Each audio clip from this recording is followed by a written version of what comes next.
This is Holmes.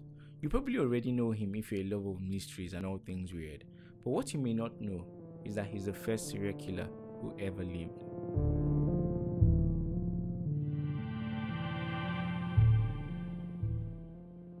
Holmes was born on May 16, 1861, meaning he would have been 160 years old today if he was not hung by the rope and buried 10 feet deep in a coffin sealed in cement. He was the third born child of his parents, who were the regular kind of parents most serial killers have: hot-tempered, easily vexed, and ready to spank, slap, and knock at the slightest provocation. Growing up, Holmes had a knack for medicine. The passion was so much that he started practicing on animals like rabbits, birds, and other innocent creatures he could find around the house. He would dissect them, take out their hearts and other vital organs, and throw them away. Rumor has it that he even killed a childhood playmate and dissected him too, just to see the similarities and differences between his organs and theirs. Crazy, right? Must have been a lot of fun for him. However, it was never proven. I sincerely hope it didn't happen. After growing up a little more, Holmes decided it was best to get a license that would enable him to legally dissect people. Enough of all these hide and seeks, he must have thought to himself. So he applied and got admitted into the University of Michigan's Department of Medicine and Surgery, where he studied anatomy. By this time, he was married with a child and working in his department. This was where he made his first dirty money. Like, this is where it all began. Okay, like he started at childhood, but so here's what he was doing. He would sneak into the morgue, select suitable dead bodies, and bash them to trash, making it seem like they died in an accident. Before doing this, he would make false insurance policies on the fake identities he would create. And later, after staging their deaths, like their second death, he would collect money from the insurance firms. Of course, there weren't digital records as we have today, and there was really no means to identify the bodies besides just examining them to make sure their cause of death tallied.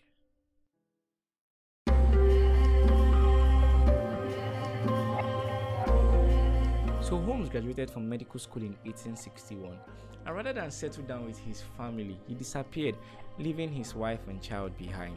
So in order to make things move smoothly, he faked that he had been in an accident in which he lost his memory.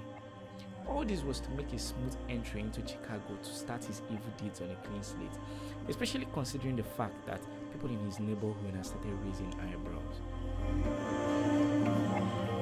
Another account has it that his wife got fed up with the maltreatment and walked out of his life before he left Chicago.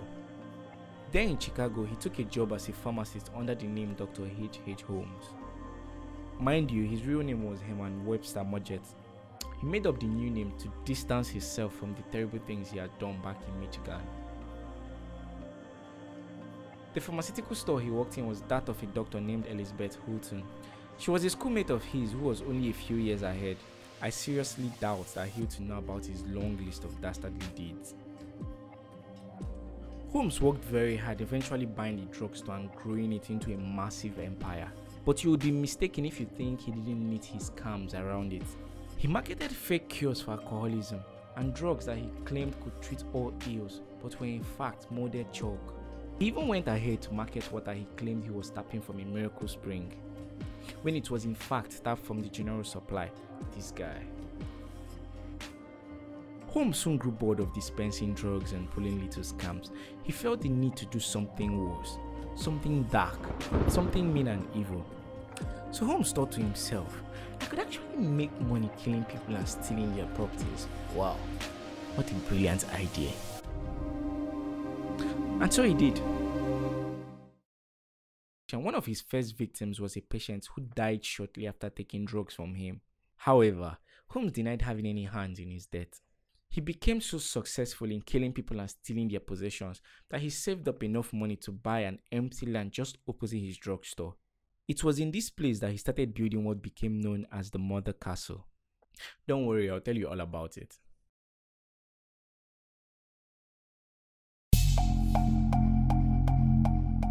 It was 1893, a year set out for the World Fair, or World Expo as it is called today.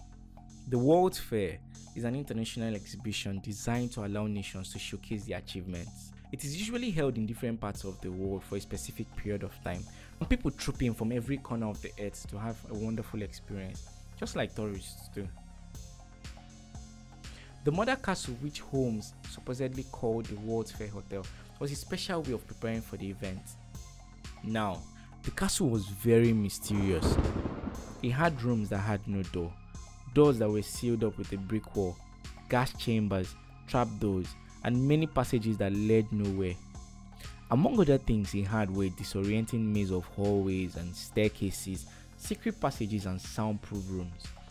I wonder what sounds he was trying to keep in. Many of the guest rooms had peepholes through which he monitored his victims. Here's how he operated. During the fair, he would go around hunting people to kill. He would engage them in a conversation and invite them over. Most people he spoke to were women, fell victims because he was very charming. He spoke eloquently, sounded highly educated, was well dressed, and appeared to be highly influential. On entering the castle, he would show his victims to a room and offer them a tincture, something to ease their stress from the rowdy tiring event of the day, he would say. They would oblige, only to wake up several hours later feeling a heavy headache. They would also realize that their bags were nowhere to be found. The room was poorly lit, and moving around was a little difficult. On entering the room, the door will swing shut behind them, and then they will realize to their greatest horror that the room has no windows and the door won't open.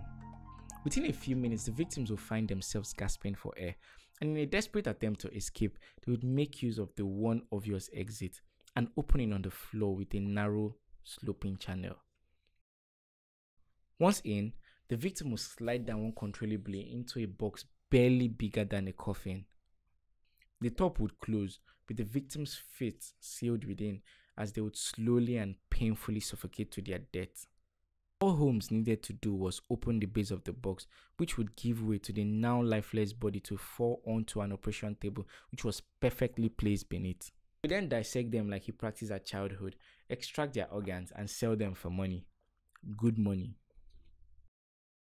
Next, to discard them easily, he would dissolve their bodies in vats of lime and acid. Sometimes when he felt like it, he ripped the victim's flesh off their skeletons and sold the skeletons as specimens to university labs. The funny thing is, Holmes got away with these murders but was later arrested for one of his insurance scams.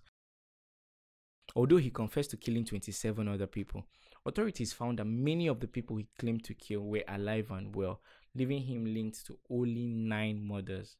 I don't know why serial killers are fond of claiming to kill more people than they've actually killed. If you know, please tell me in the comments.